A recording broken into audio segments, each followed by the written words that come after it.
Running a country is hard, not that I have done it before, but it is an immense undertaking that many have failed at. There are a number of leaders and their failed state, and to mention them would take another video of about 20 minutes. In fact, they outweigh the good ones. They basically make their world shithole and unlivable for many. An efficient and honest government can turn a country like the DRC into a Switzerland in just a matter of a few years. What makes bad leaders bad and good ones good? And what can we learn from them in the way we live our lives? There are many similarities between a perfect leader running a country and you as an individual running your life. When it comes to government intervention, there are two schools of thought: those that require government intervention and those that do not. East Asian model encompasses highly interventionist strategies. Economies like Japan, South Korea, and China all engage in high intervention by the government. On my side, I'm on the side of government intervention, as it can reduce poverty and protect consumers. Government needs to take a hand in the running of the economy, and we can take some life lessons from the interventionist governments and make the right policies to run our own individual lives. So let's compare a country's economy with your current economic status. Right now, many of us are at the economic level of Zimbabwe, Nigeria, Ghana, or Mexico. We are all Mexicans, and there are those at the very top, the 1%. These are the Luxembourg, Switzerland, and Ireland, and there are those at the very, very bottom who are barely scraping by, and these are the Venezuelans. So how can you upgrade from Zimbabwe to Switzerland? Is it even remotely possible to move from Zimbabwe to being a Switzerland? Well, I'm here to tell you that it is remotely possible, and I will mention 3 ways to run an effective country all your life. Just pretend you are a president running a shithole and making the best policies. So here is the first one in running an effective country. The first one is stability. A perfect example of what stability can do to a nation once applied effectively is Singapore. Back in the 60s, the small nation was literally a swamp. The outlook for its continued existence looked bleak. It had no farmland, no natural resources or fresh water. It had one of the lowest GDPs in the world, of just over $600. Over 2/3 of its population struggled to survive in the cramped slum settlements. In 1965, when Lee Kuan Yew assumed office, his message was clear and simple. Singaporeans were one people moving in one direction. He detained and discredited his political rivals. He exercised total control over his country's media outlets. He created stringent regulation governing public behavior. In effect, he became a benevolent dictator. He cracked down fast and hard in a controversial manner that was different from the Western style of leadership, and it worked. Today, Singapore is an economic miracle. Unstable conditions or destabilizing forces in your life can come in many forms, such as unhealthy relationships, bad habits, addiction, unresolved trauma, etc. It's quite safe to say that many of those who are homeless on the streets of the USA is not because of lack of affordable housing or even poverty, but it's mainly due to addiction and mental health issues.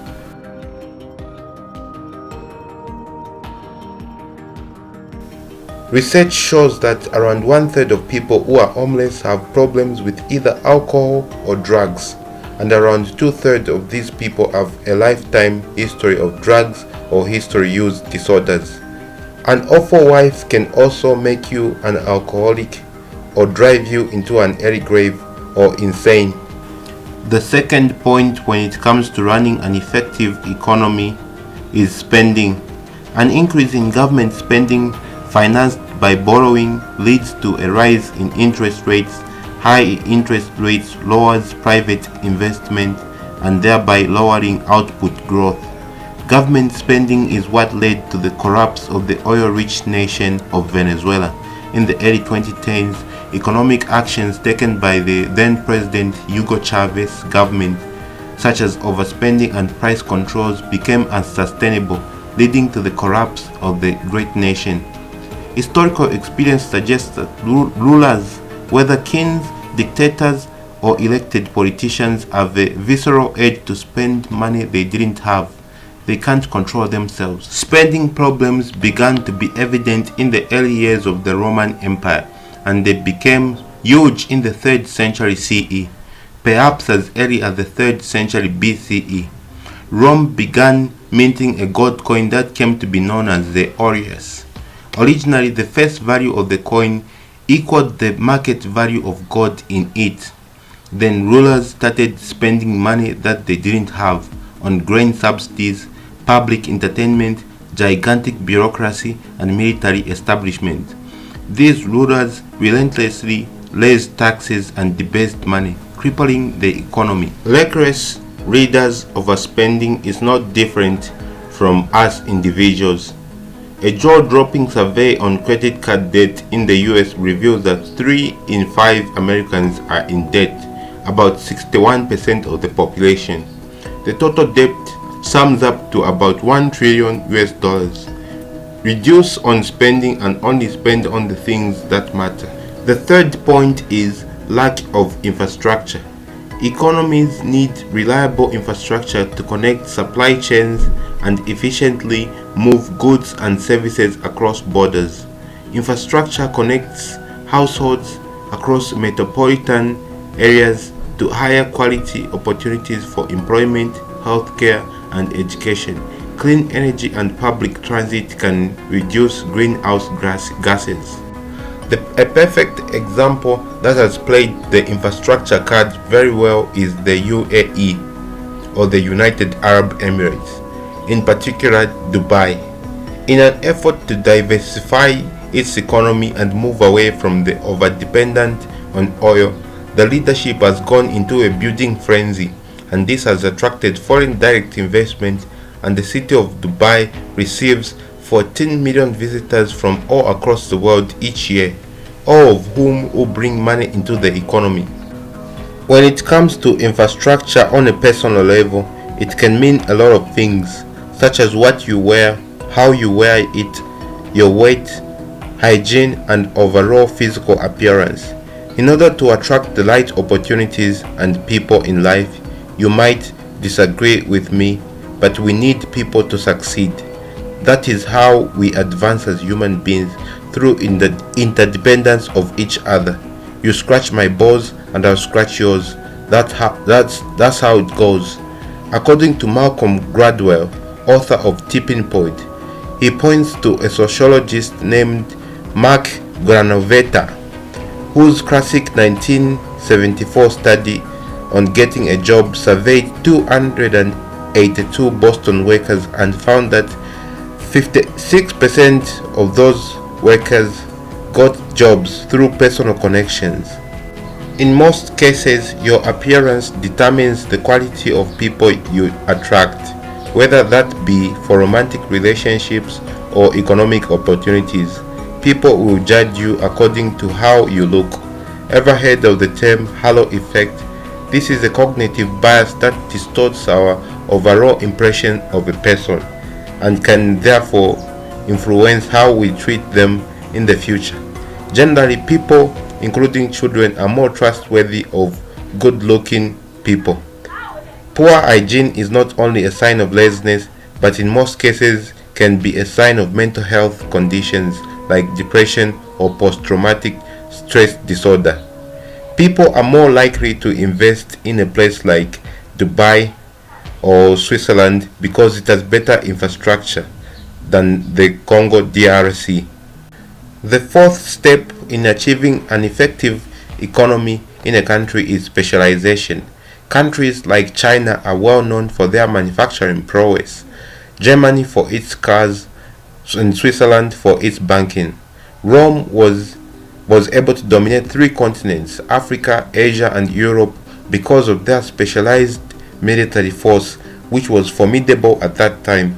As people, we need to specialize in one or two trades in order to be economically viable to others.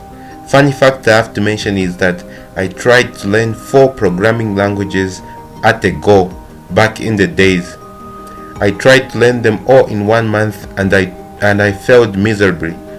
If I just tried to specialize in one language, I would have flourished and became the best Python programmer known today. Just like a country should invest in its people's education, you too should invest in your education and learn a skill or two, and not try to overlearn more than 5 trades at a go, or you will fail just like I failed in my programming venture. The last and final part I would like to leave you with is that I do understand that there are many factors that can contribute to a country's success, such as its strategic location in the case of Egypt with its Suez Canal, or Saudi Arabia with its oil fields. These are the things beyond our control, and not every one of us are lucky enough to be born with a Suez Canal or Saudi Arabian oil fields in our backyards. The best we can do is work, specialize, spend the little as possible and save, create connection with the right people, and live a stable, fulfilling life with those we care for the most. Hope you enjoyed. If you did, please leave a like, subscribe, and consider supporting my work in the description. I'll see you next time. Signing out.